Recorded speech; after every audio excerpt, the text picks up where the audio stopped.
South Korea's Constitutional Court has ruled to remove Park Geun-hye from her post with a unanimous decision, as we have been following all day. Let's kick things off with the details, courtesy of our Kim Ji-yeon. Interim Chief Justice Jung-mi announced the impeachment verdict of President Park Geun-hye as scheduled on Friday, saying the decision by the 8 justices was unanimous. The respondent, President Park Geun-hye, is expelled from office.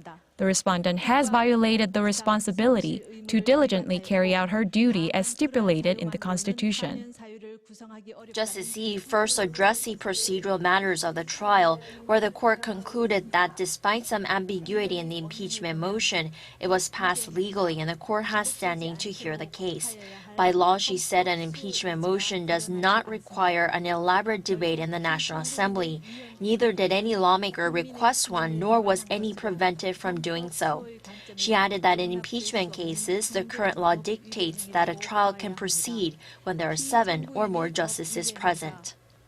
The court dismissed several of the charges in the impeachment motion, citing a lack of evidence that the president had abused her authority by removing officials from their posts without solid ground, or that she appointed personnel at private companies.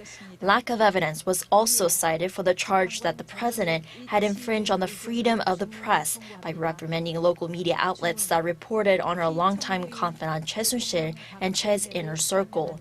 As for the Seoul ferry disaster in 2014, in which 304 people died, the ruling said there were difficulties in holding the president accountable for neglect of her duty to protect citizens' lives.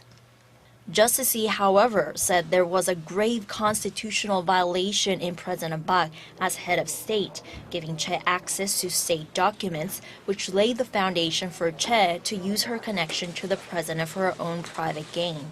She also said the president failed to show willingness to get to the bottom of the scandal, not allowing prosecutors to search the presidential office.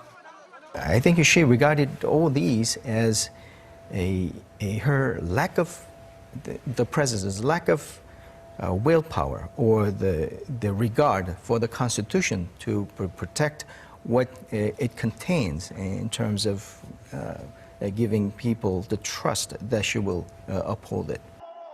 Not only is this the first time the court has approved an impeachment, it did so with a unanimous vote. Kim Ji-yeon, Arirang News.